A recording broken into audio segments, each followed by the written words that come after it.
Good evening, everyone. Welcome to the 4 Data Analysis Scholarship Program. Tonight we are going to be completing Excel formulas and functions. Hence, we are in Excel formulas and functions part 2. I'm your facilitator, Mr. Franklin. Welcome once again for tonight's section. Let me know if you can hear me. Let me know if you can see my screen. That would much appreciated. You are welcome. You are welcome. You are welcome. You are welcome. We are live. Good evening. Welcome to tonight's session. Excel formulas and functions part 2.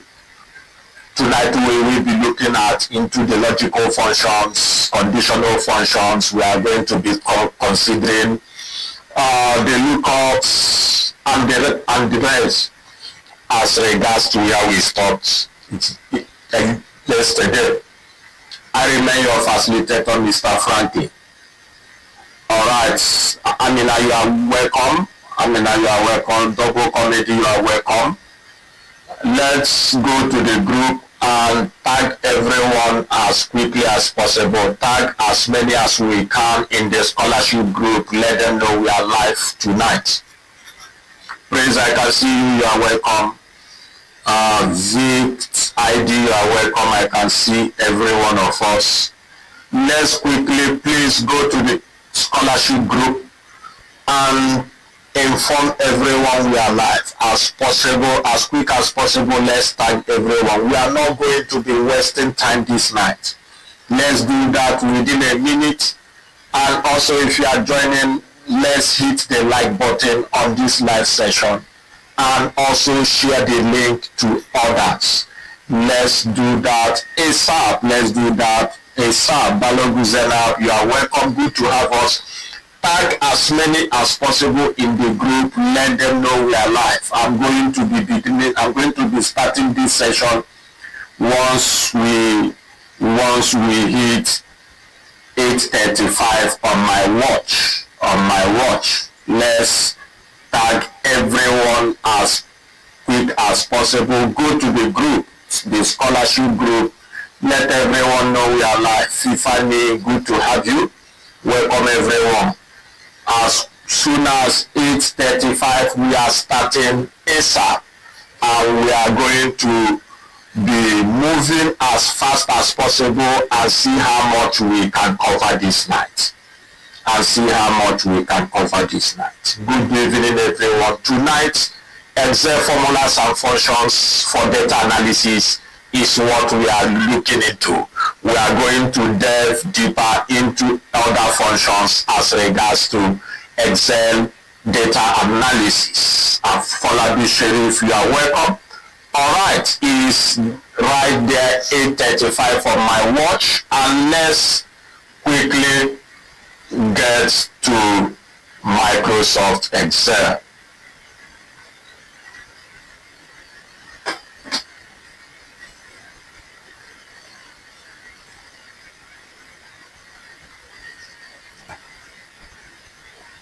What is happening to my mouse now?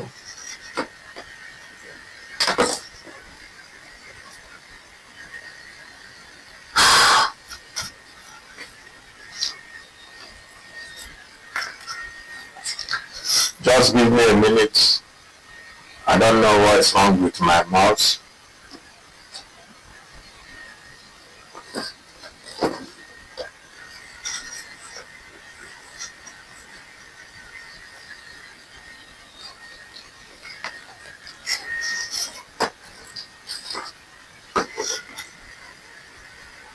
Okay, I think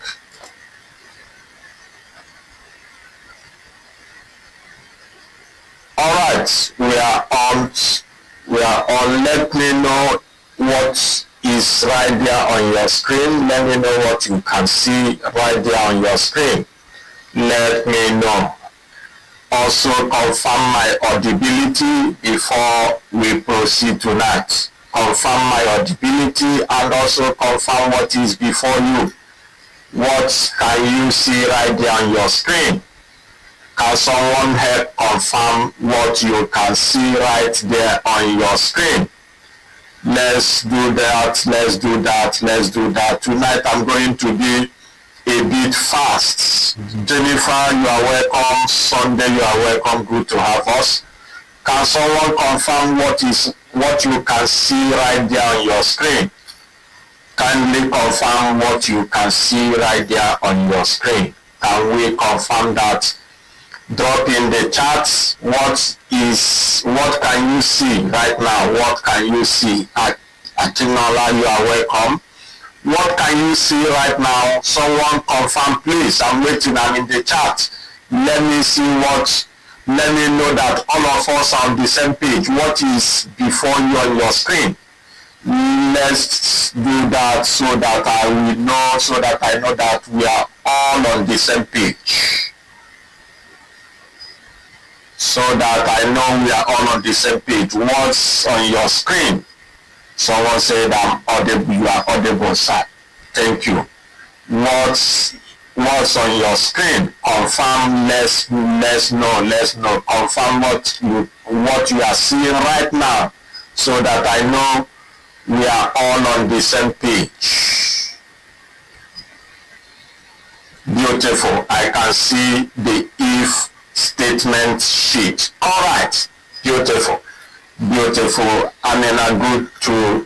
get that feedback from us. Okay.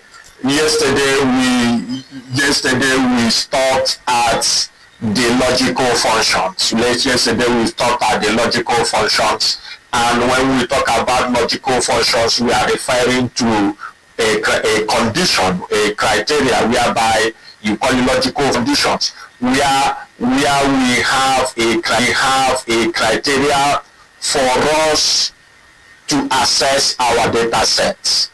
Criteria for us to assess our data set.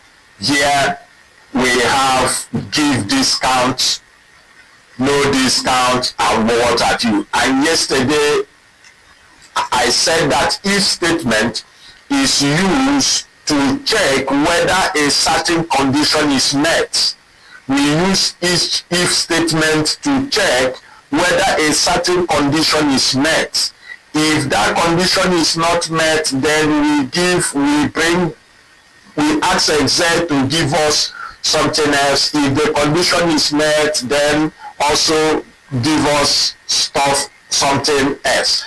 Now, let me highlight this, Ctrl-Shift down and delete everything, so that I will do that over again. Yesterday someone says he couldn't follow from here. Now let's take for example, within this data set we want to know customers that we will give discounts and customers that we won't give discounts. Let's take for example that in our office, in our organization, the company said any customers that did a purchase above 50,000, this is our performance threshold, this is our sales threshold, or this is our discount threshold, depending on what you want to call it. Now, the management, the company says we are going to be giving bonus to our customers, those that make payment or those that make purchase of above 50,000. Let me use that statement. Those that make purchase that is above 50,000. So those that make purchase above 50,000 will receive a discount. Those that make purchase below 50,000 below will not have any discount. That's the condition. So we are going to use the if function to check which of these ones meet the conditions and which of them didn't meet the condition. So to do that, we are going to come over to this place and say equals to. Remember, we said that every function, every calculation, every formula in Excel must begin with an equality sign. Let's put that in mind. So we say equals to if. We double click here. So once we double click, the first thing is to state your logical test. Your logical test is what you are checking, what you want Excel to verify for you. So what's the logical test is whether this is greater than. For you to get greater than is shift, you will see the greater than sign on your keyboard. You press shift and the greater than sign on your keyboard. Okay, let me remove this. Let me zoom out a bit so that we can see it more. Let me zoom in a bit so that we can see more of what we are working on. Okay, now the if statement here is equals if, then double click here. Now our logical test is if this is greater than this. Now yesterday I used this format. However, today you can still use, you can type it directly 50,000. That's your type it directly 50,000. But the challenge is this, is that if tomorrow the company changes the discount threshold, let's say the company lower it to 45,000 or the company increase it to 60,000, 55,000, you will still have to come to the formula and both of them have their differences. Now what is, both of them have their differences and benefit. What's the benefit of this? The benefit of this one is that I don't need to use absolute reference like I did yesterday by pressing F4. Like I told us to press F4 to lock this so that it doesn't move. But this one, I don't need to press any F4. I'm putting the finger directly. Hence, I hit enter. Oh, sorry, I haven't even declared my stuff. Forgive me. So after that, I said comma. Now, what is the value if true? Open your quotation. If true, we can say give discount. Then close it and put comma. Now the next is value if not true. If it's false, what is that? We can say no discount. And then we close it. We close our bracket and hit enter. Automatically, what we have here is give discount. Why? Because this value here is greater than 50,000. Now, the next thing to calculate the rest is that we just come here. Remember, I have taught us this. Come here. Once it's like this, you double click. So once it's that double click, you see that this one is 34,000 something, no discount. This one is 37,000, no discount. Why? Because it's less than 50,000. So you can use this pattern. You can use this pattern. You can also use the pattern of yesterday. All right. Now let me go back and use yesterday's pattern. Let me remove this and then select this. Hence, I need to press F4 to lock it and hit enter. So what that entails is that watch, because I used the cell address, the cell value. Please note this, because I used the cell name, not the value in the cell. If I change anything here, only this one will update. Now let's watch. If I now raise it up to say the threshold is 90,000, we are now giving discount to customers that make payment or that purchase stuff above 90,000. I hit enter. Now you see that only this one changes. Why? Because I'm using the cell address. and using the cell address or the cell name. What is the cell name? The cell name is O10. So if I want it to happen to the rest, I will just come here, double click. You will see that all of them no discount, only this one that is above 90,000 that we are giving discount. Now if I come here and change it to let's say 40,000, if I come here and change it to say 40,000, hit enter, you see that the give bonus, those of one, this one is discount. So that is if statement. However, if statement, we use it for single criteria. We use it to check for single criteria, single condition, or just one condition. That's the if statement.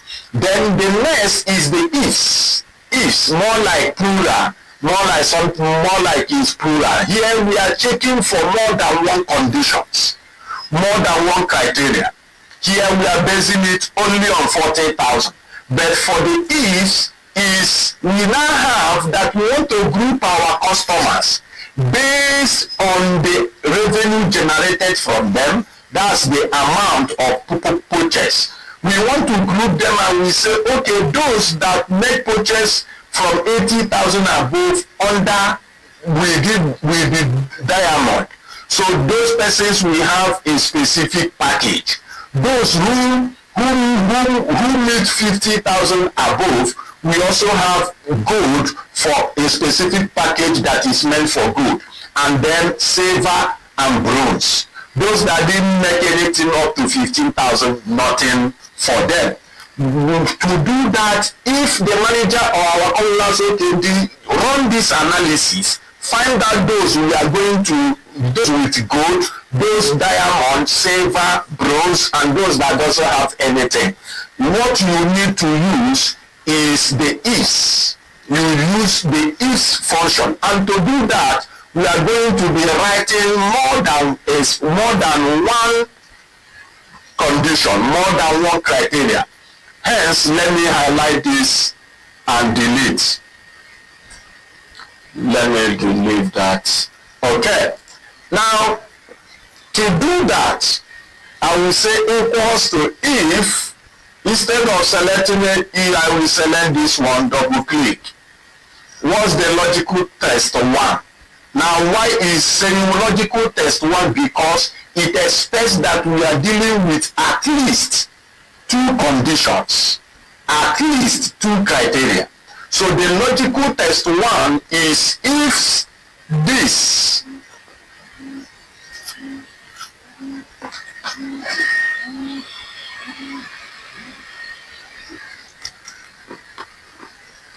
if this is greater than or equals to this. Now remember to lock it using F4. You press F4 to lock it. Comma. What do we need? Give me diamond. You click on this. Also remember to press F4 to lock it. F4. Then you put comma. Once that comma comes, you see we are asked to give our second logical test. Now our second logical test will now be, okay, if this is greater than or equals to this value here. Remember to lock it as well. F4, comma, what are you going to give us this? You see that? Then F4 again to lock it. That is for the logical test 2. We put comma. Here we have 4 criteria. If you have only 2, you stop at this. If you have only 3 conditions to be met, you stop. If you have 5, you continue. But in this case, we have 4 criteria. For example, you also use this for grading students' results. If you make 70 marks, above 70 above A, 60 above B, I think 55 or I think 50, something like that, C, 45, D, 40, E, then below 40, F. That's 5 criteria, 5 conditions.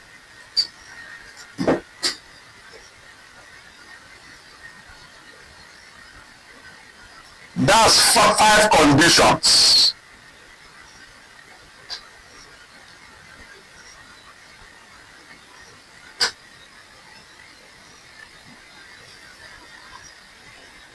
Okay, now how to explain that? We are going to move to the logical test 3.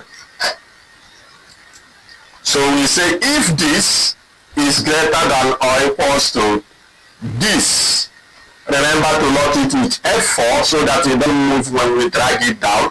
Then if that is so, comma, what is the value if true? Then give me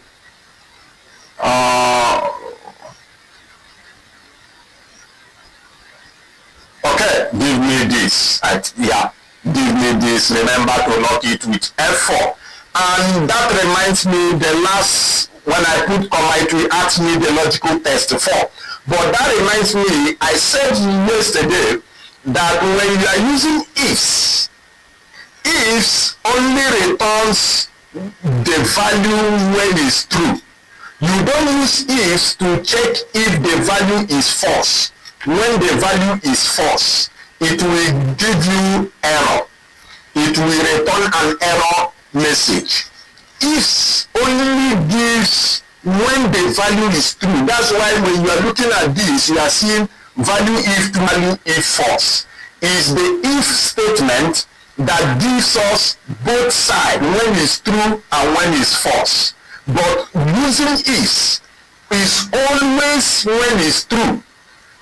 So let's bear that in mind. So let's move to logical test 4. We click on this. If this is greater than or equals to this, lock it with F4 and then press comma. What do we want to be returned? Return this. Also lock it with F4. And then you now put comma. The last criteria or the last logical test is for those that doesn't meet any of these criteria. So what do? We say if this, instead of saying greater than, we now say if this is less than. If it's less than this, if it's less than 15,000, let's lock it F4. If it's less than 15,000, then comma, what do we want? We can now say no status. No status, we are going to type it because it's a character, it's a string, it's alphabet.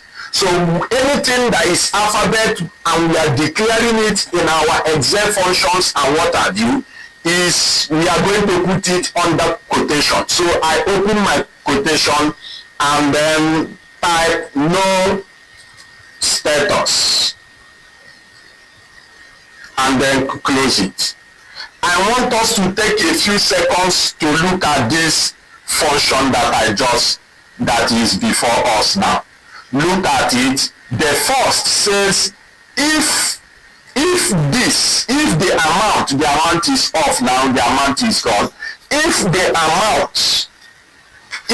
amount is greater than or equals to 80,000, if the customer's purchase is equals to 80,000 approved, return diamond for me. If you didn't see it, take for the next criteria. If the amount is greater than or equals to 50,000, then return gold for me. That's what the second logical test is all about. Then if you didn't see any of the two, move to the third logical test. If the amount is greater than or equals to 25,000, then give me saver, return saver for me. Hence, if you didn't see that as well, Then move to the fourth logical test. If the amount is greater than or equals to 15,000, then return bronze for me. The person is under the bronze status. However, if you can't see any of these criteria, then return no status for me. That's what the is function is all about. The is function replaces nested if. There is what we call nested if. Nested if is if inside another if. That's nested if. This if function mostly replaced the nested if. So once we are done entering our functions, we now hit enter. So once that is done, we can see this is good.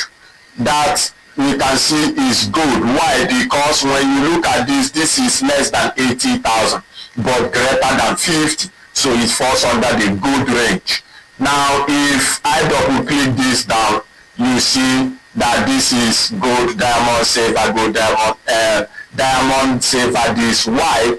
Because this one that is silver is 37,000, which is below 40, which is below 50 but above 25,000. Now if we scroll down, you begin to see different. Here we see bronze. Bronze is 22. Now let's scroll down and see what we have. Let's continue. Let me continue to drag. Let me drag this down more and see if that's not even the one I'm supposed to drag, and see if there is anyone that will give me no status.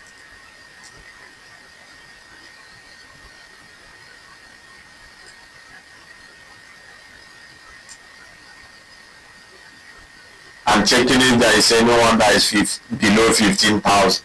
It seems like there is none here below. Okay, I think I've seen one. There is. Okay, now,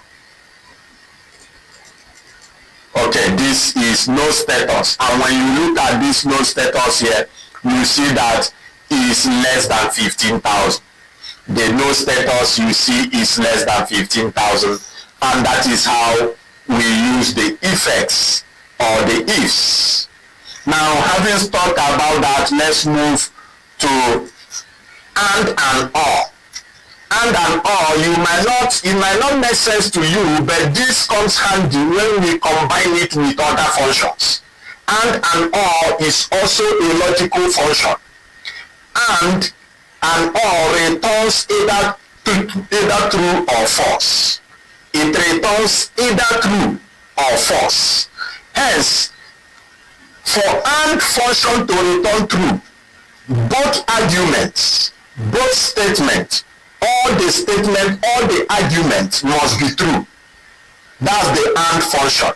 For it to return true, all the argument, all the statements, both arguments must be true for it to return true. Let's bear that in mind. But all function just need only one of the statements, one of the arguments to be true for it to return true.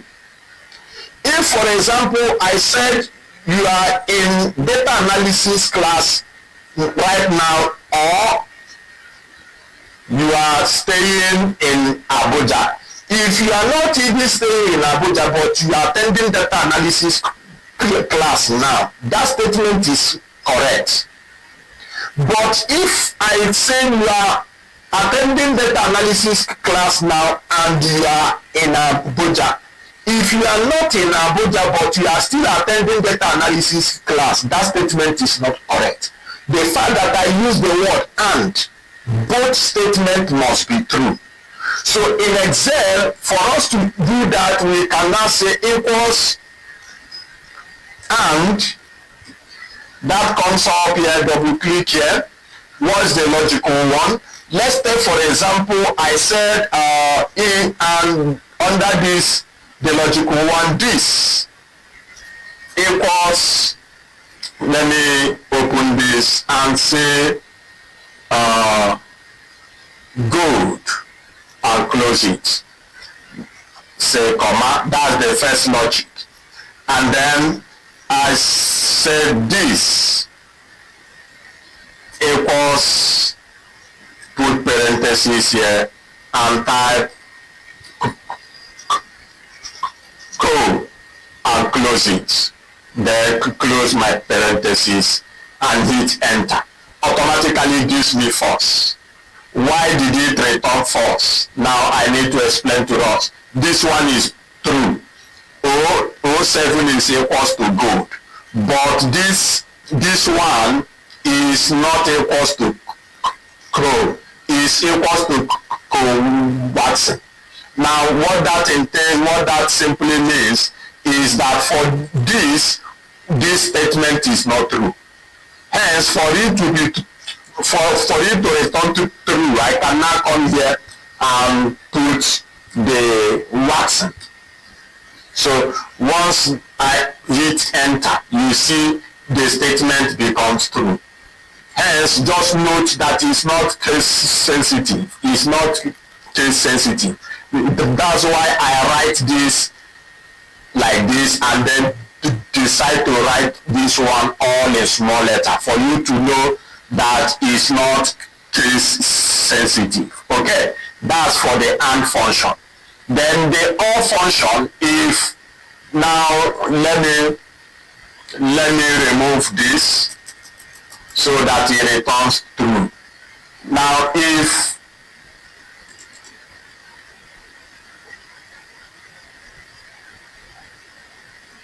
let's say I copy this, the same statement, and then paste it here.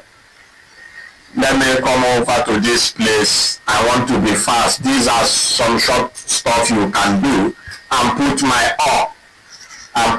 OR function there. Now watch, this one is false because this is not true. Hence, because this is true, we see that this one will return true. Why? Because one of the statements is true. One of the statements is true. That's why this returns true. Whereas this one of the statements is not true, it returns false. So that is the one of that's the aspect of the if, of the AND function and OR function. Now we are going to be making use of this. We are going to be making use of this AND and OR for a certain reason, so that you see the use case of both of them. You see the use case of both of them. Now pay attention right now. Let me remove this free space and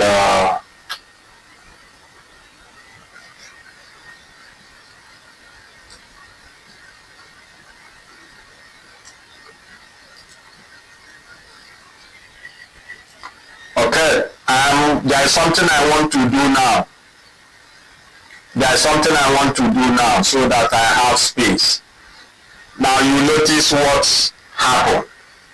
You notice what happened. I want to do that to this as well. It's not relevant for me now. It's not relevant for me now. So that I will have space. What did I do? I highlighted both cells, right click, and then go to hide. Go to hide. Then let me do the same to this as well, so that I will have some space for us to work with this line. So I'm going to be making use of these two. Now you might ask me if I want to unhide encore. You can use Ctrl Z, or you come in between this place. As you can see, this tool is showing us that there is something in between. It's different. The line here is different from others, which is showing us there is something in between. So when we get it like this, right click. Once you right click, you get to unhide. Once you see that it's been done, you do that again, right click on hide, that will return back, you get back the stuff you hid. But I don't need this one. Let me Ctrl Z to take them back. All right, now what I want to do is, we have understood how to use AND function, or how to use AND function at the same time use OR function. Now, one of the things I want to do is this.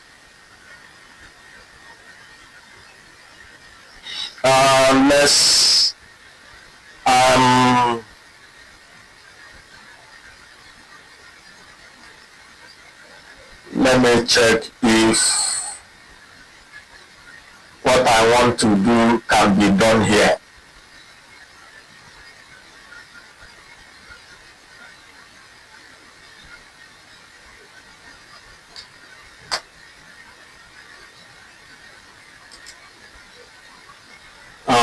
There is something I want to teach us now, and I need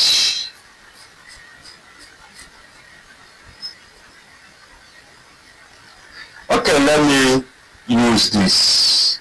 Let me unhide one.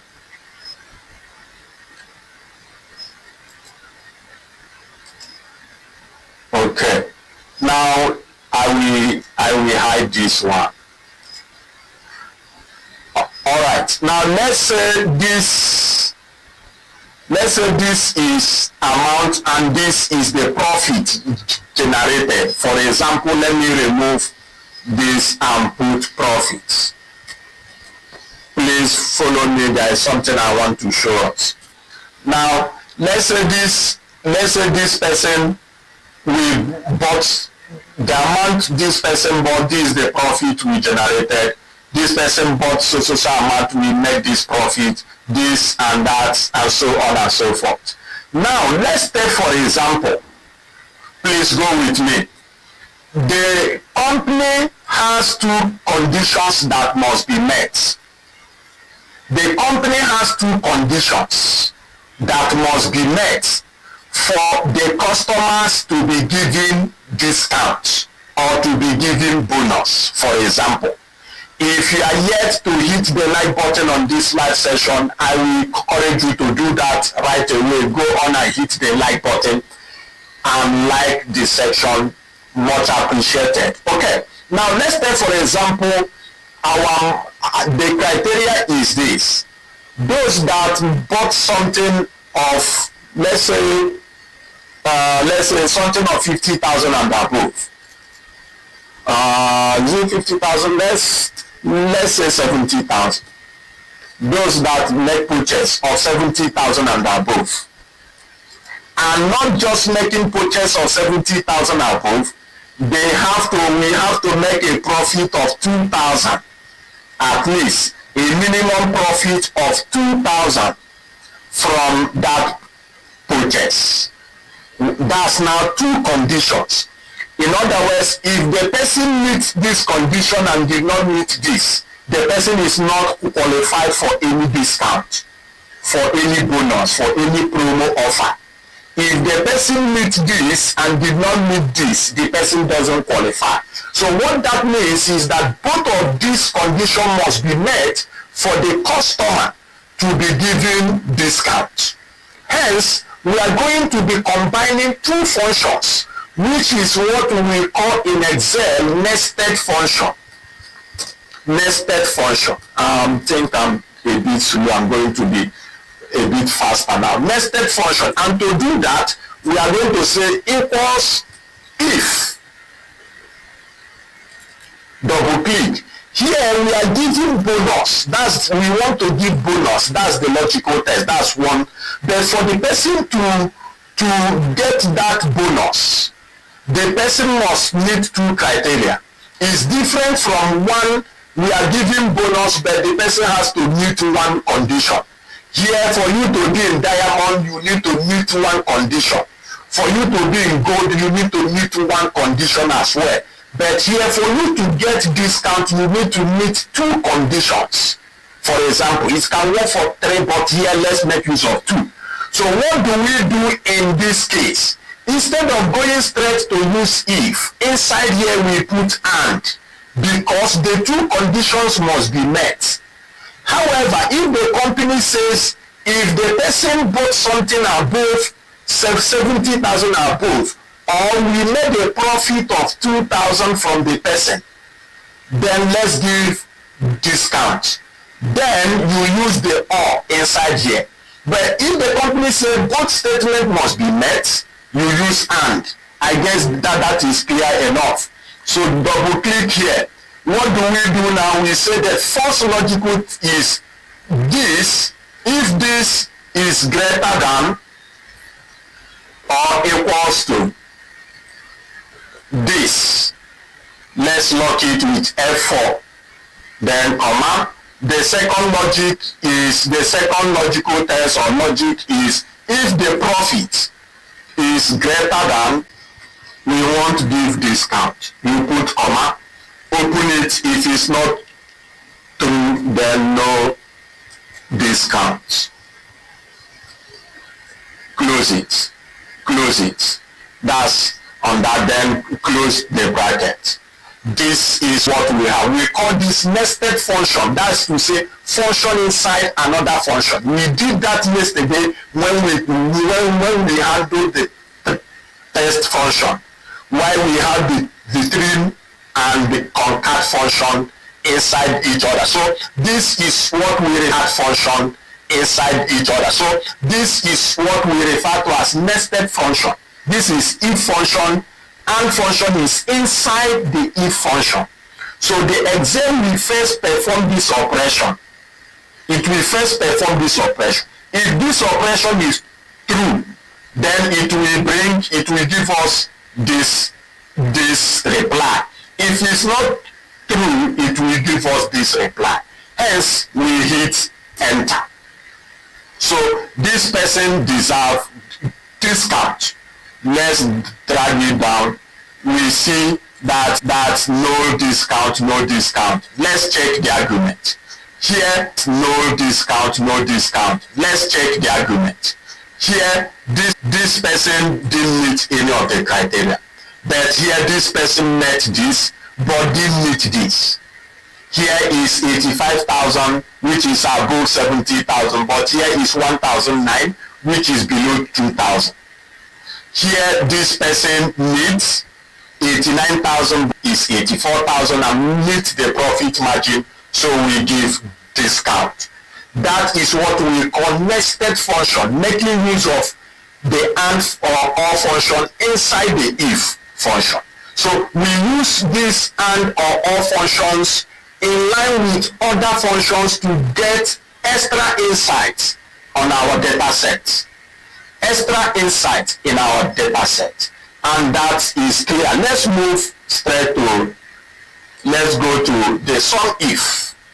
The SUMIFS. Now, to do the SUMIFS function, let me zoom out a bit.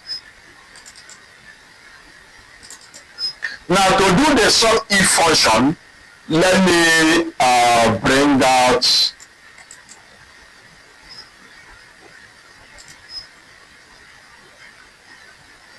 okay, I think this is better for me. Now, to do the SUMIFS function, we are going to make use of this. Let's say, for example, we want to know how much we made from the state of California. For example, we have our customers and this is the amount, but we want to know how much we made from the state of California. So to do that, we make use of SUMIFS. In other words, if you see California, if you go through this and see California, add whatever you see here. Anywhere you see California, add. So let's look at it. We say equals SUMIFS. We double click here. Now, what is the range? The range is where we are looking out for, which is this. The range is where we are looking at for, which is this. That's the state we are looking at for. So we hold Control, hold Shift, press the down arrow to highlight the entire range. Then Control backspace to return where we are. So once that is done, you select that, you say comma. What is the criteria? What is the criteria? The criteria here is California. So I type California.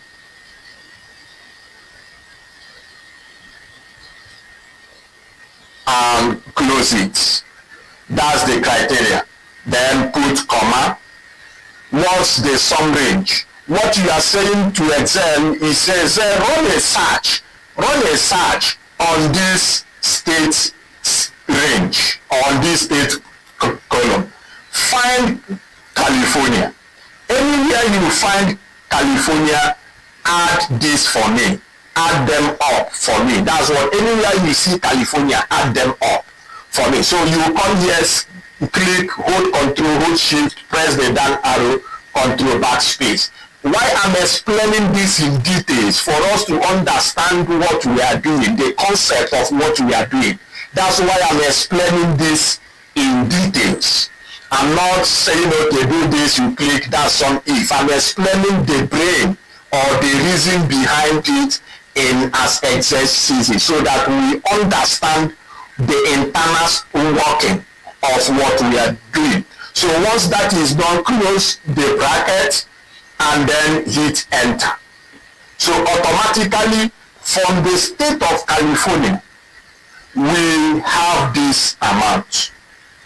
That is valid. Let me use this separator to do it. We have this amount, 617 million, based on what we have here. Hence, if I come here and change this California to, let's say, England, I come here and change this California to, let's say, England. As we progress in this course, we will learn the data validation aspect, so that to make it dynamic and easy to change. So if I put the state of England there and hit enter, that changes to another figure. So that is what SUMIFS does. Let's say you are a sales manager or you are a regional sales person, you want to know the sales, the total sales generated from a particular state or from a particular zone or from a particular location in your data set. You make use of SUMIFS. You don't need to go and be doing them one after the other and be checking California plus, then you go here, this one plus. No, SUMIFS does that with ease. You do that with ease using SUMIFS. I hope that is clear. I hope that is clear. All right. Let's proceed.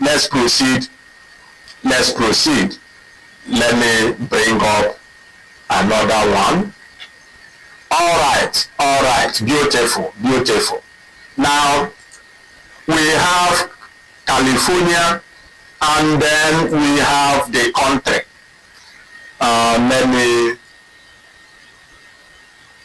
Let me put it down smart.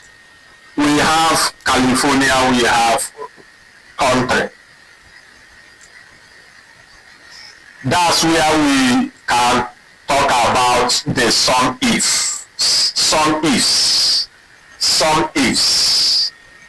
Now SUMIFS is for one criteria. We are summing when is only California or England. Now what if we want to look at for both country and states? If is from California and then United States, for example, even if it's from the United States but not from state of California, don't add. Or even if it's from France but not, okay, this one is what we can see easily, so let's make use of this. We have California and United States, and also we have United States and another state. So here we are going to we are working with a condition that anywhere you see US, United States, match it with the state California. If both of them match, sum it up for me. That's what we are telling Excel. We want you to sum when you see United States under the state California, then sum. If you see United States and then another state, don't sum it. Don't add anything for me. That's what that's what SUMIFS does when you are working with multiple criteria. Okay, now let's look at that. We say equals SUMIFS. That's this. Double click here. Now it's asking us for the sum range. The sum range is what we want it to add. The sum range is what we want it to add. So we click on this, hold Control, hold Shift, press the down arrow to highlight. This is over 60,000 data sets. I know why I'm using large data set for us, so that we can know how to navigate it, be conversant working with large data sets. Then Control backspace to return where we are, and then we put comma. We have selected the entire range. The next thing is asking us is criteria range 1. Criteria range 1. The criteria range 1 is under the country column. So we come to this, click, hold Control, hold Shift, press the down arrow to highlight the entire range, and then Control backspace to get back where we are, and then we put comma. It's now asking us the criteria 1. You can see this here. It's asking us now criteria 1. As you can see here, this place my cursor is pointing. Sum range, the criteria range 1, which is the country. Then what is the criteria we are looking for? The criteria is United States. I think, let me check if it's United States of America. But I'm not sure if that's United States. I think that's where it starts. Then you close the quotation, comma. It's now asking for criteria range 2. It's asking for criteria range 2. Now the criteria range 2 is the state. We head over to this Control Shift down arrow, Control backspace. That's the criteria range 2, the space. We put comma. Now what are we looking for? We are looking for California. So we type California. And then we close. And then close the parentheses. That's for the SUMIFS. That's for the SUMIFS. If you look at it, that's this amount sum range, the country, the country range we are looking for. In that country range, we are summing this amount. Check this country range. If you check it, you will find United States. When you find United States, check also in the state, you will find California. When you find it, add it up for me. Sum it up. These are 2 conditions I'm giving you. That's not like what we are telling Excel. And we hit enter. So we have this. Let's separate it. We have this. So that's what we have as regards to our calculation on SUMIFS. Now the nested function is what I have done here. Nested function is what I have done. Now average if, because of time, the average if is the same process with the SUMIF. This SUMIF here, this formula we have here is the same process. Let me copy the formula. Is the same process. Control C, hit enter. Let me come under average if, Control V to paste. The same. What I just need to change here is the function, but the process is the same. Please let's note that What I just need to change is the function, like I did here, is the function. SUMIFS, the process is the same. The only thing that changes is the function. So if you have mastered SUMIFS, automatically you have mastered average if. Just change the function, hit enter, it calculates the average. Change the function, hit enter, it calculates the average.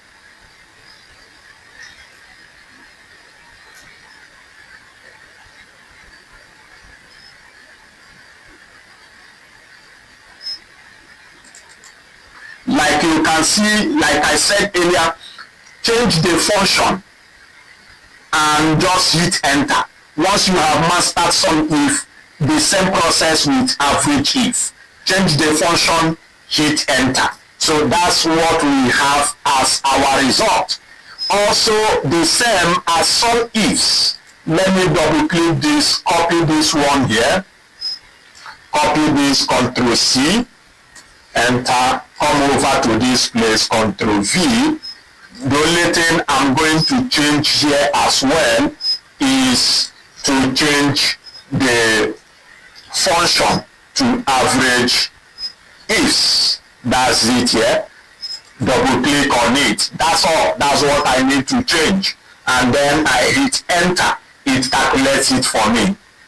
Please note that. Note that. Very, very important. Very, very important. All right. It's getting longer. The next function here is the COUNTIF and COUNTIFs. The COUNTIF and COUNTIFs. Okay, the count function is to return the number of so. Now, if we want to know the number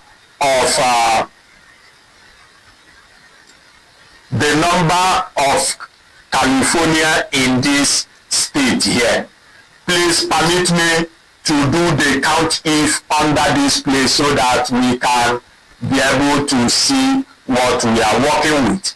Now, let's say we want to know the total number of occurrence of California. The total number of occurrence of California here. We can make use of COUNTIF. COUNTIF. So we say equals. Now let's select this COUNTIF. Now what range are we counting? This is the state range. Hold Control, hold Shift, press the down arrow, and then Control backspace to get back where we are. Then comma. What is the criteria? Open the parentheses and then, not parentheses, quotation, and put California. Close the brackets and hit enter. It automatically is telling us we have 12,248 times that California occurred on this data set.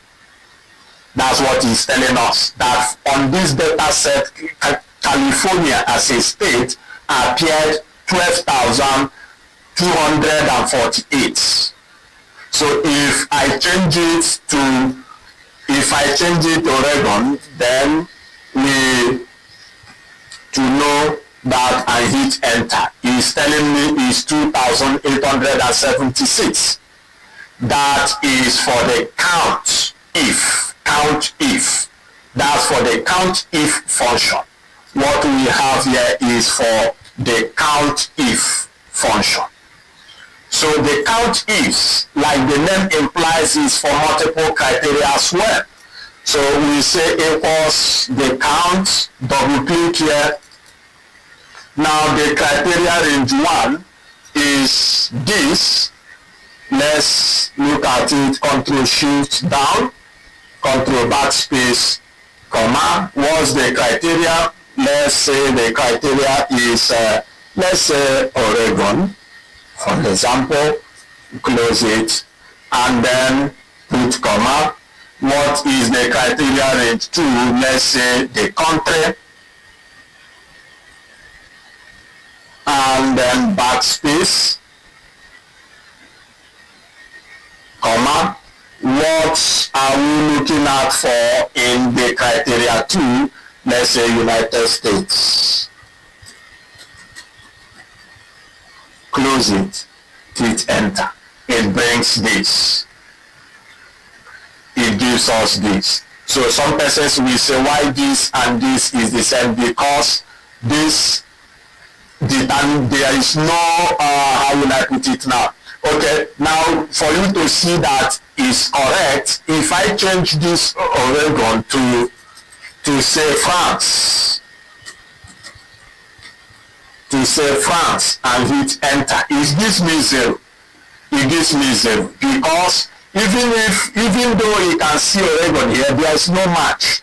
There is no match between Oregon and country. You can see France here, but nothing like Oregon. So there is no match. It returns 0. The two conditions are not met. It returns 0. So that's the count if, and that's under the logical function. That's under the logical function. The next we will look at is the round function. We have the round function. Round function is for decimals, like we have here in this amount. We have the profit here, different decimals, so we can round it up using the round function. Now we round it up to the nearest whole number. Now let's do that. Equals round. So what number do we want to round? We come to this. Now if I click on this and hit enter alone, it will round it up to the nearest whole number. Now watch it. I hit enter.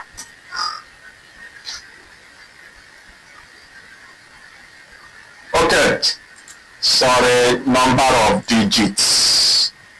I put 0 for example and hit enter. It rounds it up for me to the nearest whole number, as we can see. However, if I come back here, this is number of digits of decimals I want. I don't want any decimal, I put 0. If I want one decimal, I put 1. Now, of course, you understand the basic law of mathematics. When it's rounding this up, it will be approximated to 3. So we hit enter. You see that is 0.30. So that is the one of round up. You can use it in your, especially those of us into research, you are working on data set that has a lot of decimals, and you want to round it up to say 4 decimal places, 5 decimal places, 6 decimal places. You can make use of round. Now you might ask me, sir, can't I come here and use this? Can't I come here and use this? Now the reason using this doesn't, if you use this, you see it makes it 3. But that doesn't remove the value in the cell. The Excel is still seeing this value.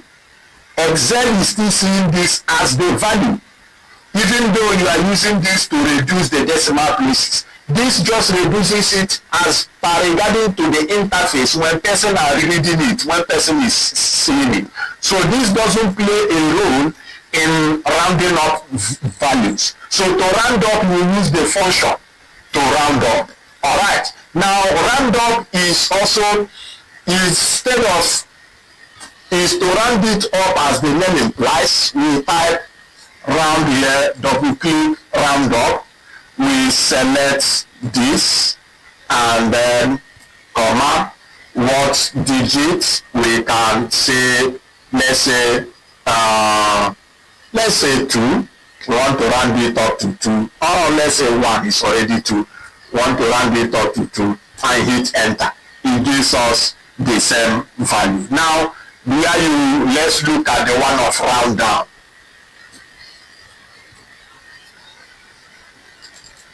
So the one of round down, let me select this as well, and then comma, what do we want it to round down to? Just 1, and hit enter.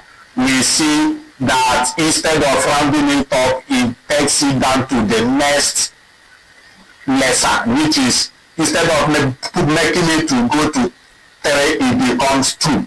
So depending on your choice, that is the 3 round functions we have. Now moving over to lookup and array. I want to ensure that we cover functions, all necessary functions for data analysis. I want to ensure that we cover it. Okay. Now, under the lookup and array,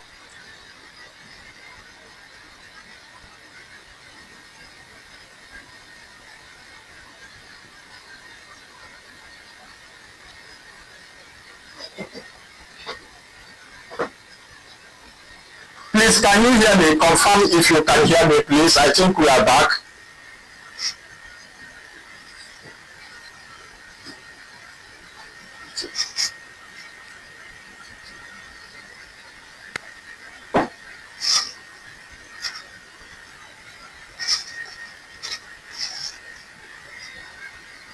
Please, can someone confirm if you can hear me now? I think network disturbed a bit. Okay, beautiful. All right, let's quickly move. Like I was saying, those of us that are using Excel 2013, 10, 16, 19, we most likely might not have XLOOKUP. So that's why I will show us VLOOKUP. HLOOKUP, we might not use HLOOKUP. You might not have dataset to use XLOOKUP. Then index match, I will teach this VLOOKUP and XLOOKUP. Do this filter function so that to handle the date function this night. Maybe by next week in our project sections, then I might find time and squeeze to teach these two. Alright, now unique is used to return unique values. I think I will have to rearrange this data set. Let me rearrange it so that we can easily understand what.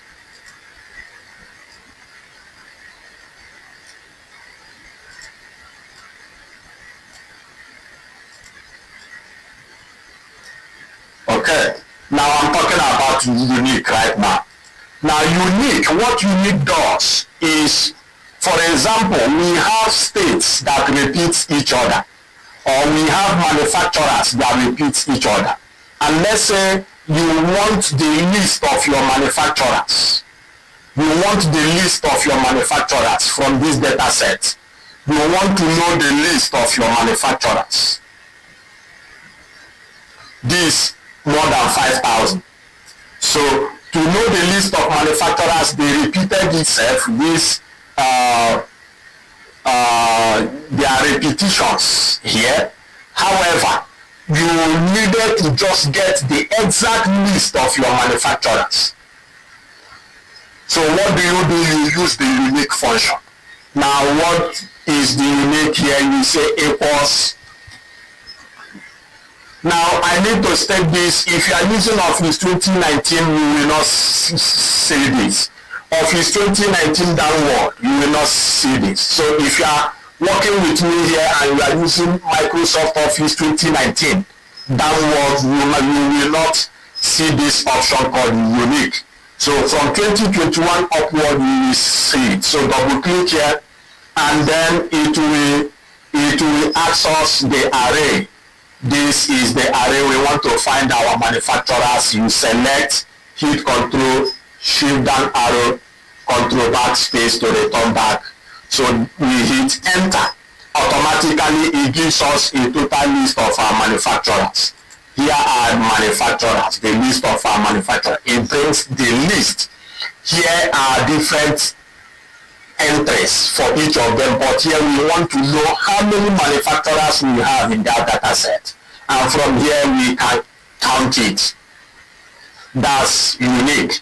It returns a unique value. All right, that's on the aspect of unique. Filter is another function that we can use. The word filter is just filter, to remove something from a group of, maybe you want to filter out the water from, you want to remove all those filter, okay, separation, like those of us that did basic integrated science in school, or basic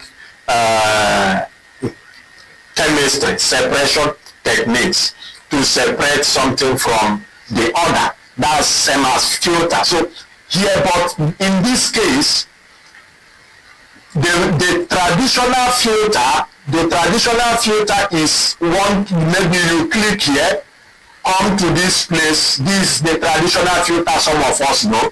You select this and then do the filter.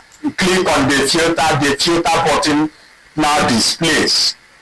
This filter button displays, and let's say you want to get to know only for the states.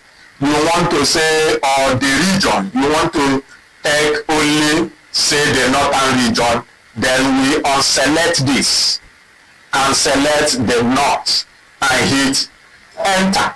Automatically it filters it out and gives us only the northern region. If you scroll down, you will see all is north. But the challenge of this is that when you do calculations on it or sum the revenue, you might be getting something different. Now, what do I mean? Let me show us what I mean by that. Let me select all and bring them back. That's this. Now, let's sum the whole revenue. Let's say equals sum all the revenue here. We click, hold control down, control backspace to return. So we hit enter. Now we have this. This is the total revenue. Now let's filter the region as if we want to know the one of the north, and hit enter. And that, let's sum it based on what we filtered. Now let's sum it based on what we filtered. Now equals sum. Then let's highlight the entire revenue. Control Shift down arrow and then Control backspace, and we hit enter. You see that we are having almost the same thing here. You see that we are having almost the same value. Why is it so? Because, now I need to explain something here. Because under this, what you are seeing here, not, within this place, there are still values that fall between, there are still values of other region within this 5562 and 1, or the top, that falls within this region that Excel calculated. Now let's use SUMIFS to show us that this is not the exact sum, so that when you are doing your analysis, you don't get confused. You don't filter and use this basic filter here and do your division and think you are getting the exact value for that particular region, or for that particular state, or for that particular stuff you filtered. Now let's use SUMIFS. Let's use SUMIFS to know if only the region. Let me bring everything in here. Now let's use SUMIFS to sum only the north region and see. We say equals sum. We double click here. What's the range? The range is the region. Hold control, hold shift down, control backspace, then comma. What is the criteria? The criteria is not. Close it, and then put comma. What are we summing? The revenue. So hold control, hold shift down. That's what we have, and you hit enter. Now you notice, you see that when we use SUMIFS to get the revenue generated from the NOT, you see what we have. Then when we filter and do the sum, we see we have a higher value, which is telling us that Excel is summing up both the things that we filtered out and the ones that is before us. So that makes this basic filter not really something recommended. You can use it if it's just for you to filter and print out, that you can use. However, we can make use of extensive filter function by filtering it out.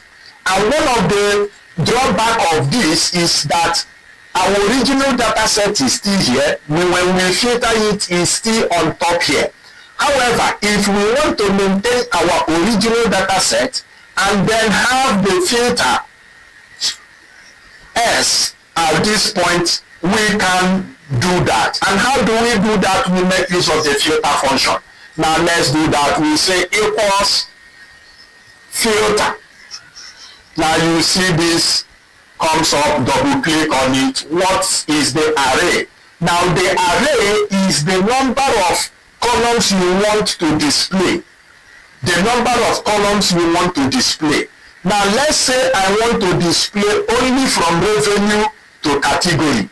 I don't want to display other ones, selling unit and what have you. I want to display only from revenue to category. So I will select from here. And then control shift down arrow to highlight the entire range. Control backspace to return back where we are. That is my array. Now,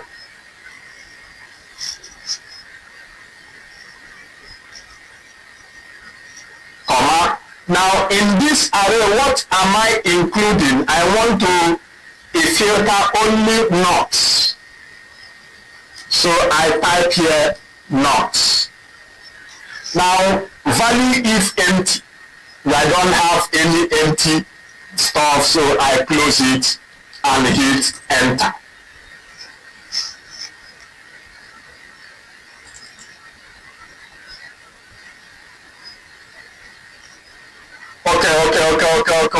Okay. I think I made a mistake here. I should is E7. I highlighted both this place is E7. E7. Sorry for that. E7, not E6. From E7 down. This is what we are looking for. So we hit enter. Once you should give me, what is that? Did I forget any stuff?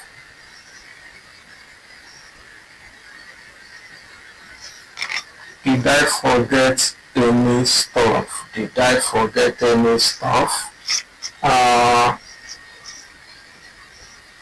Okay, wait, let me check something. I think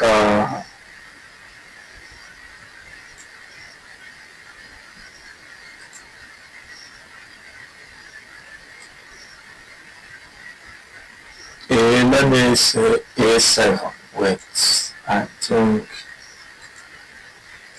I'm making a mistake here.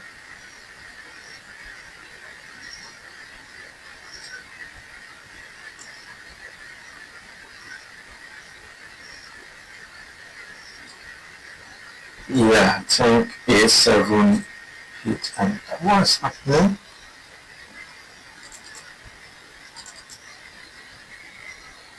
What am I missing? The array is this, include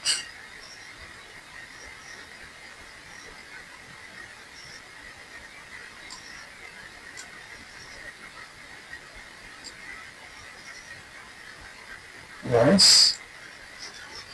What's the filter function? What am I missing here? What am I missing here? Give me a minute. I need to check my archive and confirm something, please. Give me a minute.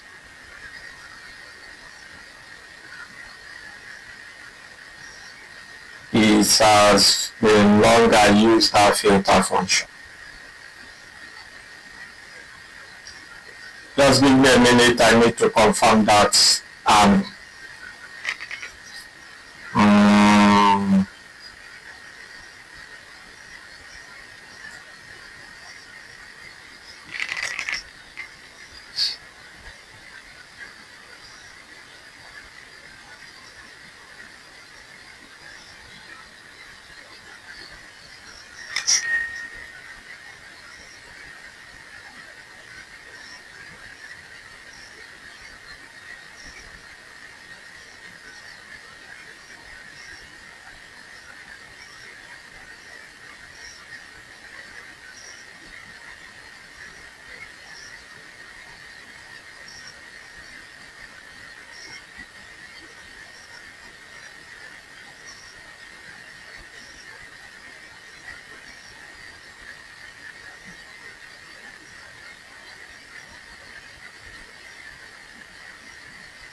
Okay, I think I'm the one that made the mistake. I have seen my error. Check, I have seen my error.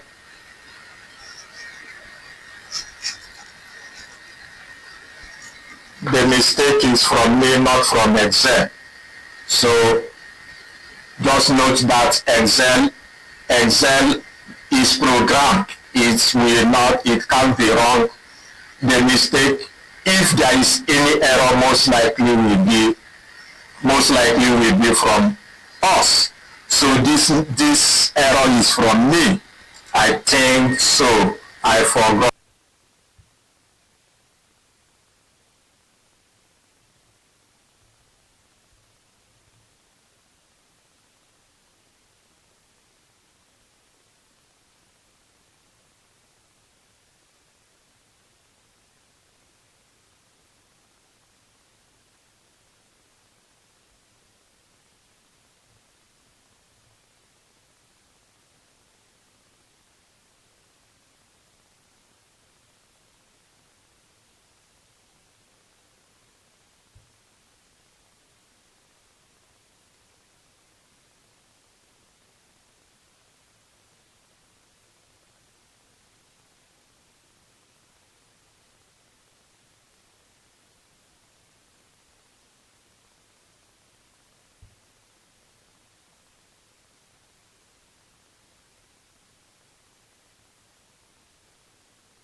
Please confirm if you can hear me now. Confirm if you can hear me now. Is the sound back? Is the sound back? Is the sound back? Is the sound back, guys? Confirm now.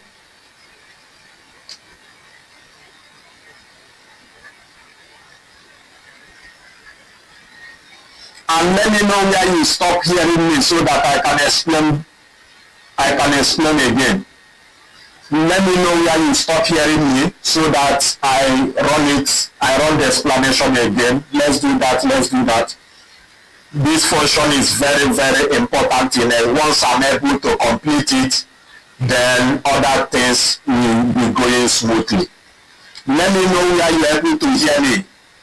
Let me know where you weren't able to hear me so that I can explain. Somebody should type in the chat where did you stop hearing me, please, so that I can explain from there.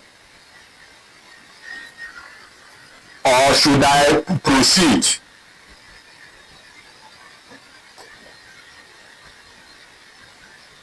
Somebody said filter. Okay, did you know how I generated this? Okay, I think let me run that. Let me do that over again. Let me do that. Let me start from filter over again. Let me start from filter over again.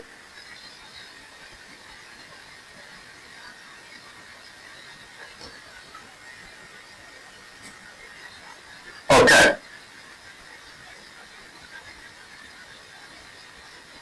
All right. Yeah, the mistake was from me because I forgot to highlight stuff. So let me start from the top again, which is equals filter, double click the array.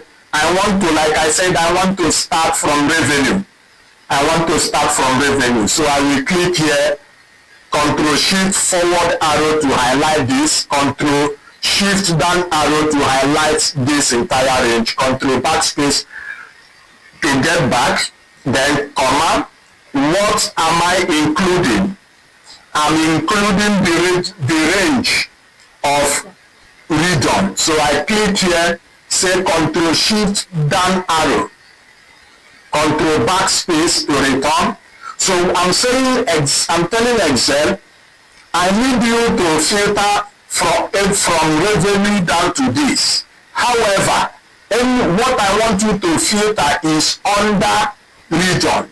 Anywhere you see not, that's why you say equals not.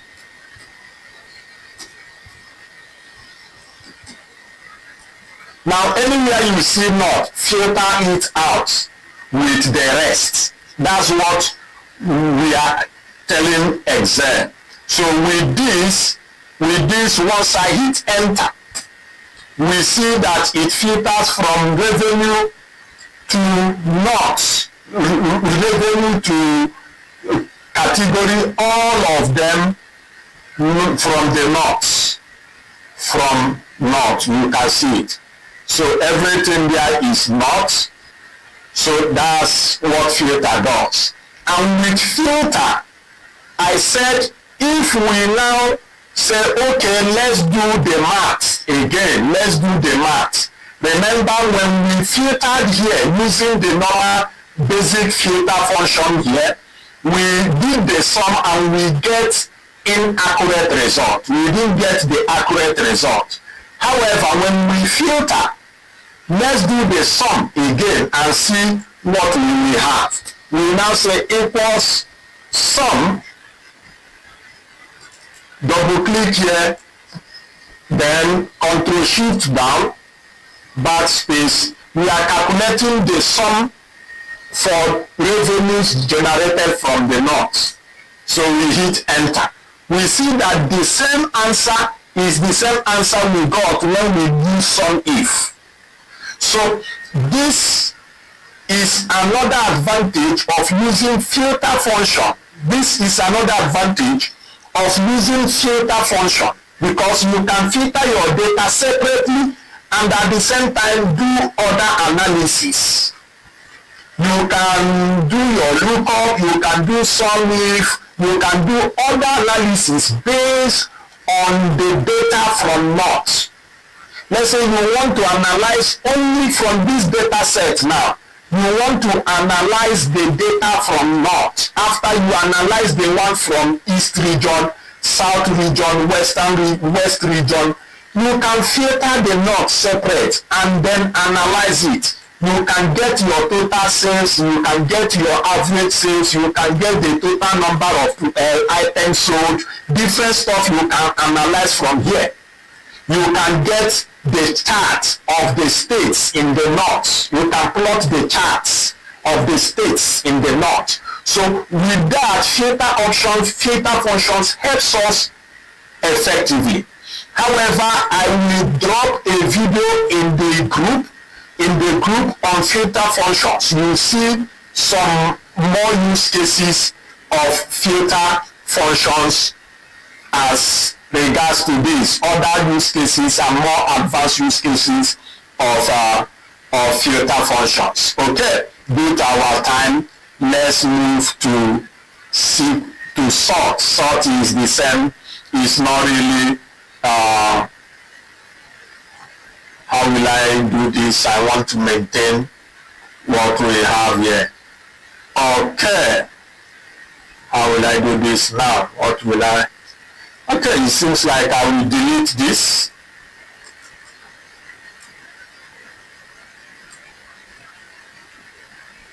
It seems like I will delete this and do the one of sort.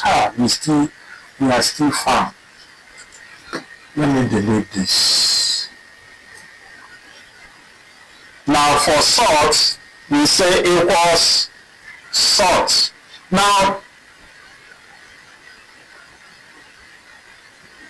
okay, let me use this approach so that, let me show us these approaches as well so that we can know that. So I click anywhere inside this data set. This is an advanced filter. I used function. Let's use also an advanced filter under our tabs. I don't want to leave any stone unturned. So you click anywhere inside your data sets and go to data. Now under data, you will see here sort and filter. You will see under the data tab, and in that data tab under the group called sort and filter, you will see filter. You will now see advanced filter. You will see this called advanced filter. You will see this called advanced filter. Now you click on it. Once that is done, you see that Excel will automatically dictate the range. Of the data set you are considering.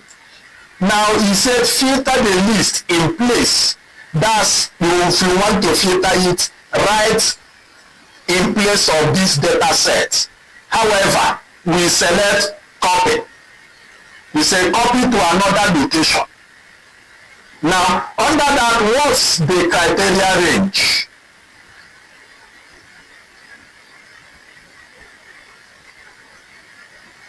What's the criteria range?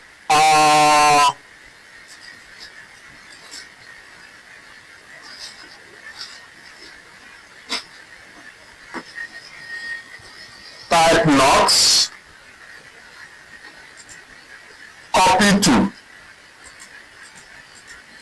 Let's say I click here. Let's say I click here and then say OK. The range. Why am I forgetting? Okay.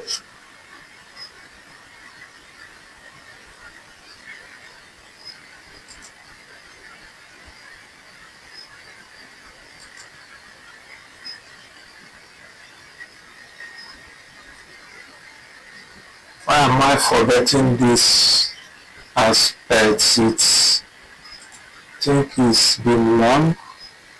I use this type. I always use function. Okay.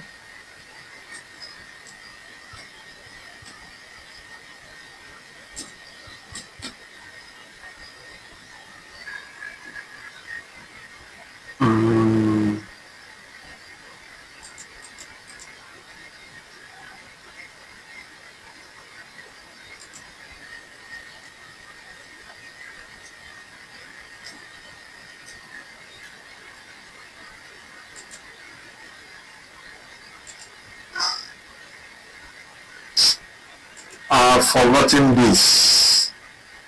There is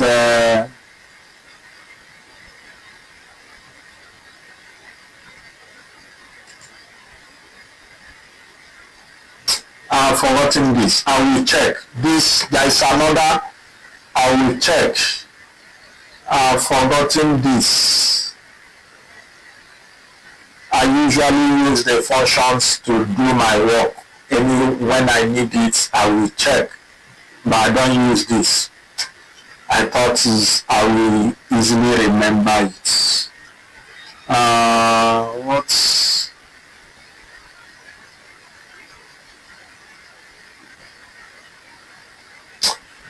I will check. Due to time, let's proceed. Let's move. Okay. Now sort. Sort, this one is easy. This one you sort whether you want to sort ascending order or descending order. I'm not going to waste much time on this. Either you sort ascending order or descending order. Here it says smallest to largest. If you click on it, it gives you smallest to largest. The same way you can sort alphabetically as well. You can come here and say you click anywhere here, go to sort A to Z, it sorts it A to Z. So that is the sort function. Then the next is sequence. Sequence is used you can use sequence to generate a serial number. If you want to generate something 1 to 100, you can say equals, you select sequence. And if you are using 2019, you might have this function, but I'm not sure for the lesser versions. Okay. Now you type equals sequence. If you want to generate 1 to 100, you type 100. If you want to generate 1 to 100, you type 100 and hit enter. Automatically, that gives you 1 to 100. If you scroll down, you see it. That's 1 to 100. You don't need to. If you are practicing with me, when you scroll down, you will see it. If you want to generate 1 to 1000, just add 10. If you want to generate 10, just 10. If you want to generate 12, 13, whatever number you want to generate, you type it there, it generates that 1 to 13. So that's the sequence function. We use it to generate numbers as well. Okay, that's the much I can take on this. Then let's move to VLOOKUP. Let's use VLOOKUP. Our time is fast spent. Let me see how fast I can. I don't want to. Okay, under VLOOKUP, let's take for example that let me remove this value here and use this space for lookup. I use it for VLOOKUP.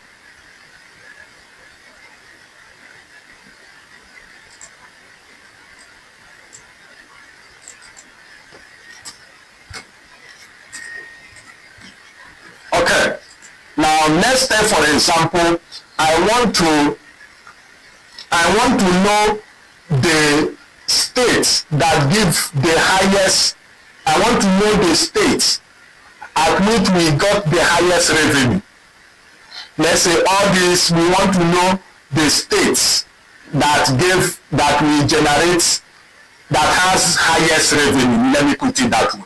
The state here is this one is greater than this one is greater than this. If you use eyes to be checking them, you are going to waste a lot of time. However, to get that, we can make use of XLOOKUP. But if I use VLOOKUP in this place, it will not work. VLOOKUP only, please pay attention on this. VLOOKUP only searches for values that are in front. For example, as I'm considering state now, that I want to know the state with the highest revenue. This revenue here has to be in front for it to work. If it's at the back or before the state, it will not work. Because VLOOKUP is vertically, is what we refer to as vertical lookup. It's looking for stuff front. It doesn't look back. That's VLOOKUP. So if I use VLOOKUP for this, it will not work. I will not get the actual result. The only time I will get the actual result if I rearrange the data sets. That's the challenge, that's the limitation of VLOOKUP. If I rearrange the data set, then I can use VLOOKUP. What I mean by that is, if I move this before, if I make this to come before revenue, then VLOOKUP will work because revenue is in front. But as revenue is before states, it will not work. Now let's see what that. I know why I took my time to explain that. So I double click here. It's asking me for the lookup value. My lookup value, okay, let's say, let me get the lookup value first. We are looking for highest revenue. So for highest revenue, I can come here and say equals max. Double click here, come over to this place, Control Shift down, Control Backspace, and then hit enter. This is our maximum revenue. That's our maximum revenue. So if I'm looking for a state that gave us this maximum revenue, I will use XLOOKUP. That's what I use. I don't use VLOOKUP again. For over since 2021, Excel introduced XLOOKUP. I no longer use VLOOKUP because VLOOKUP you will make sure you rearrange your data set in a way that VLOOKUP will work. But XLOOKUP, either way, it will work. Either way, it will work. So I said equals to VLOOKUP. Now it's asking us what's our lookup value. What value are we looking at for this value? The value inside here. I said comma. Now, what is our table array? Our table array can be all this. We say Control Shift forward arrow and then down arrow.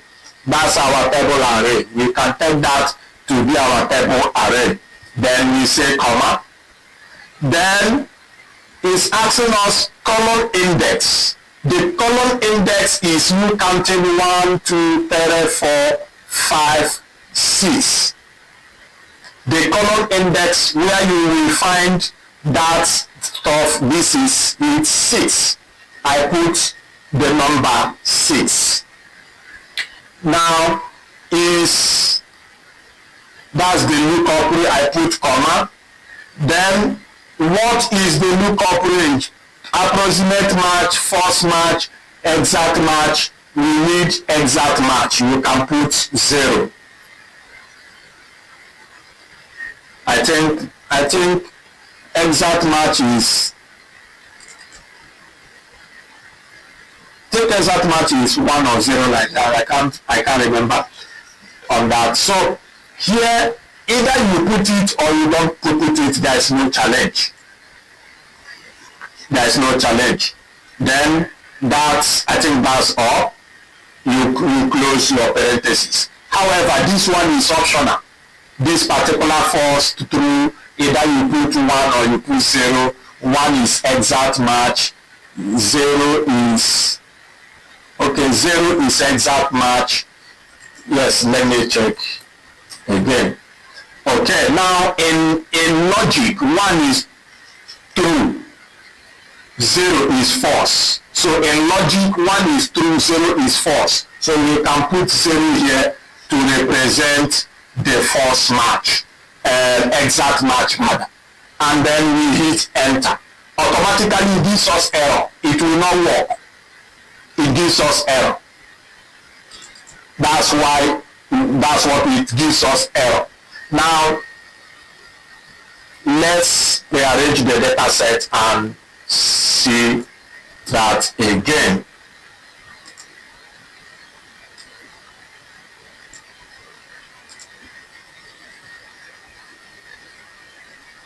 Okay.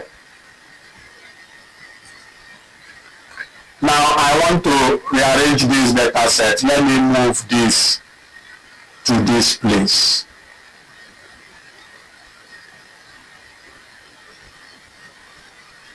So now it's not giving me that line.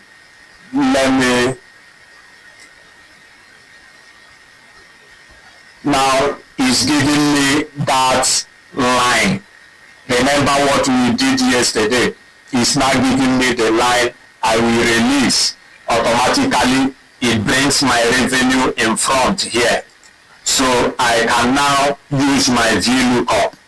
I can use my VLOOKUP now. So to use that VLOOKUP, I will say equals X.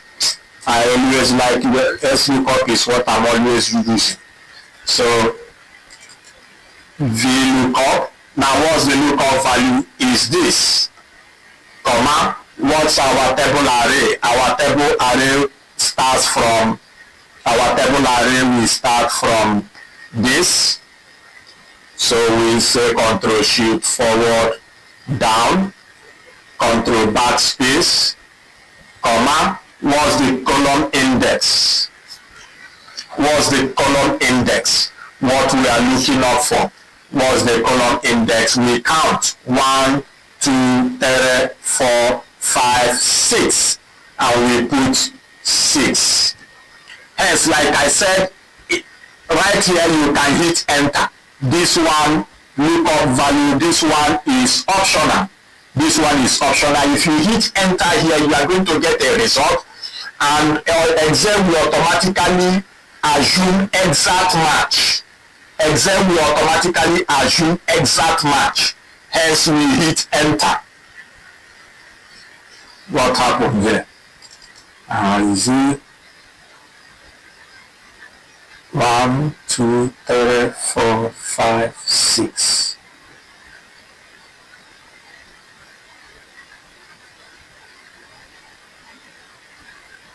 The column index number is 6.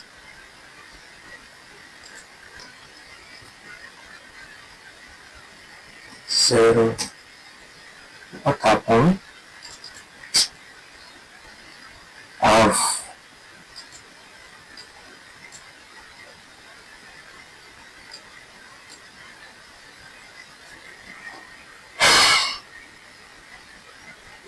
Honestly, I've not been using VLOOKUP since 2021.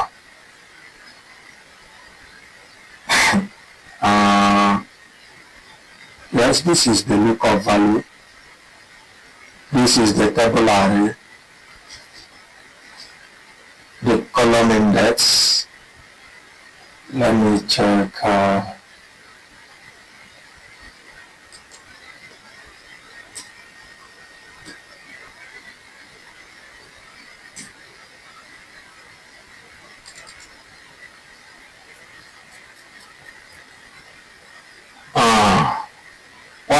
To teach this, I have not used this for long, is for those of us that are using lesser version. That's why I wanted to teach VLOOKUP. Though if I consult my archives, I will discover my mistake. I believe I'm the one making mistake, I know that.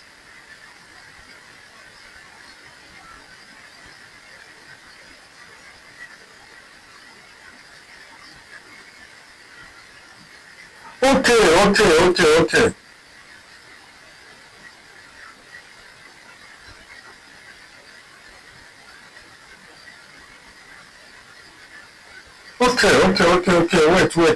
Wait. I think I've seen.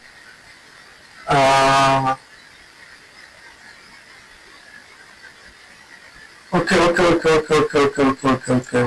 Wait. I think I'm seeing my error. Let me check again.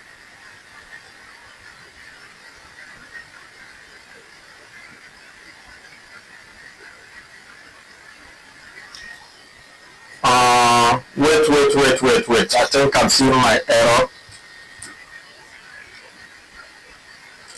I know if I'm using XLOOKUP, it will take me 2 seconds.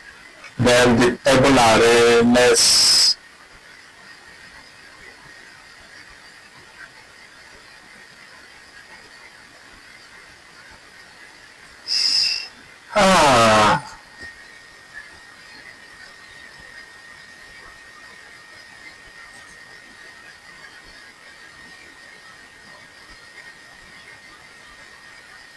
comma the column index 1, 2.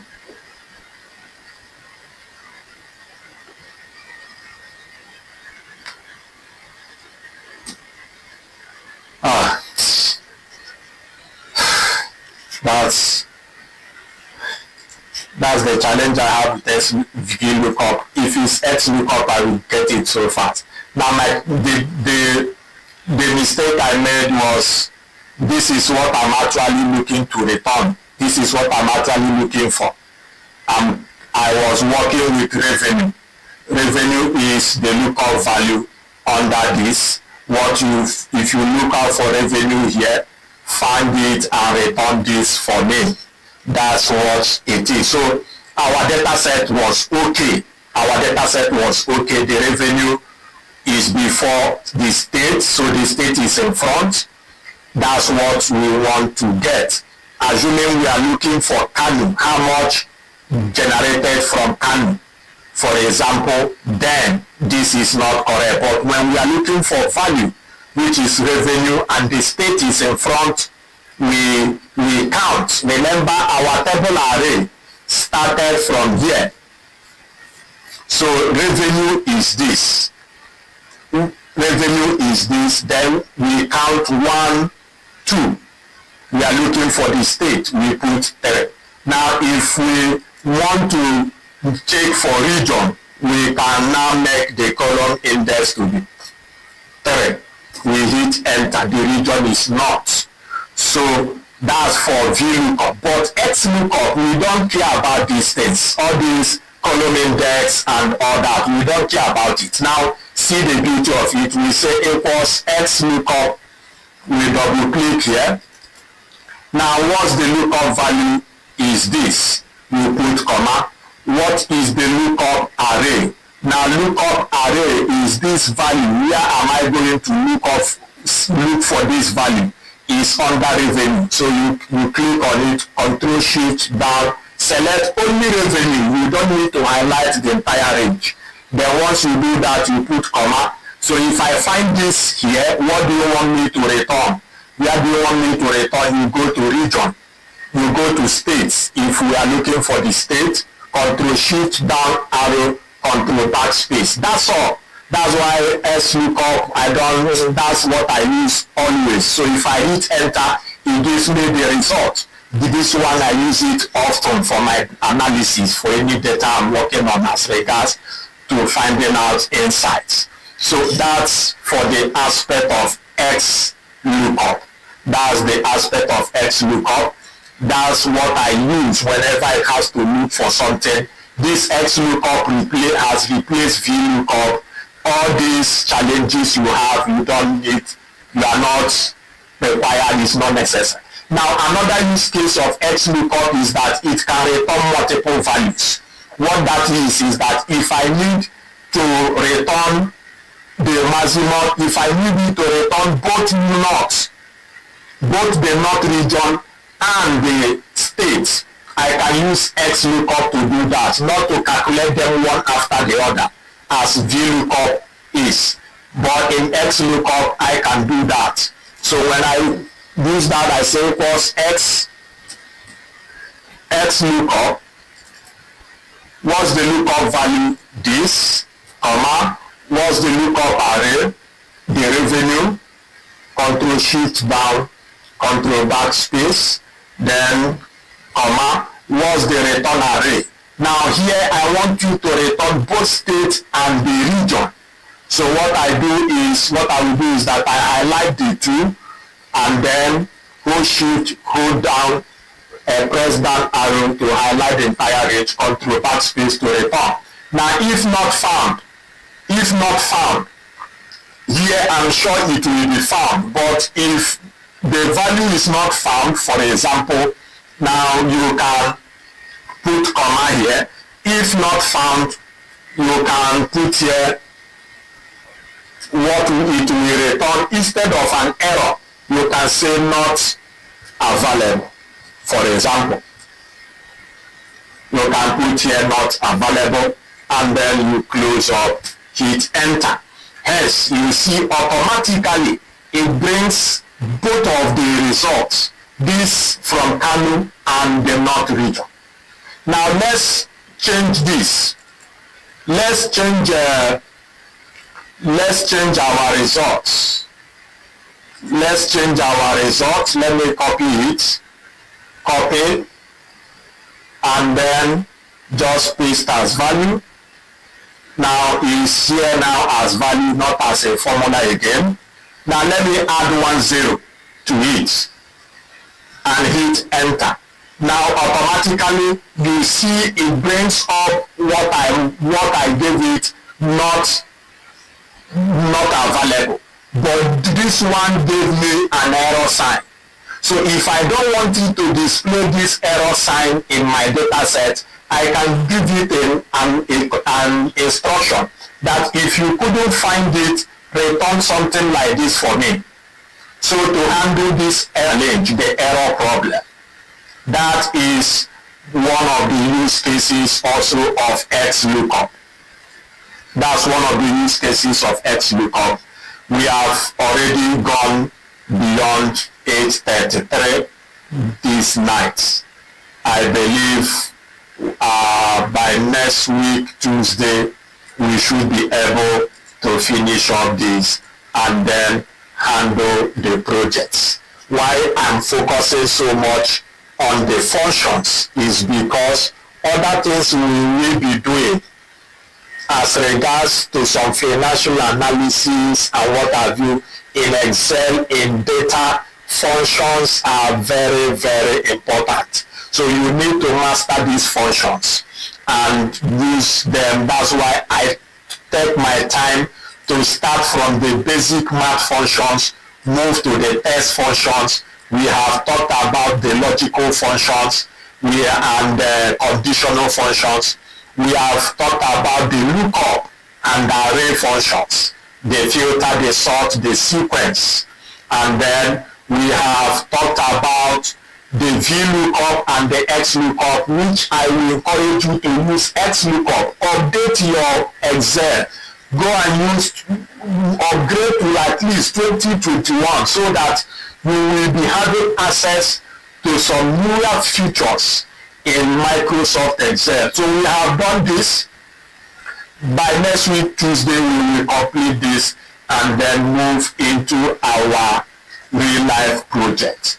And that is when we will be giving our second week 1 project assignment. However, by tomorrow I will drop in the scholarship group the assignments. We haven't gotten, let me leave it for now. After I handle the project, then we will get our first project assignment. Let's focus and finish the function first.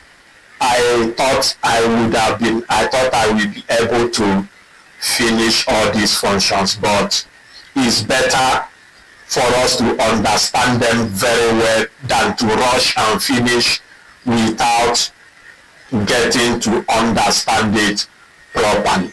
All right, right now is my attendance time. If you are with me now, drop your name and your scholarship ID, and also let me know, give me the feedback of tonight's section.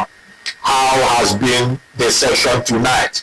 You will observe that one thing with Excel, if you leave certain functions, when you come back again thinking you know them, you will most likely to face challenges. It's more like mathematics. When you leave maths for a week, it leaves you for a whole month. So let's get to drop our name. I'm taking attendance now, your name and scholarship ID. Also give me your feedback. How is tonight's section? How is tonight's section? We move further into some advanced functions of Excel, data analysis. This week, by Sunday, I will also drop 2 video links to us for us to watch and then update our filter function knowledge and XLOOKUP use cases. I put up 8 different use cases of XLOOKUP. Having to understand the basics and what it does in this section, go ahead and also watch that particular training and then upgrade your skill as regards to XLOOKUP function. All right. How has been tonight's section? Thank you, Timothy. Wonderful lectures are good to hear that.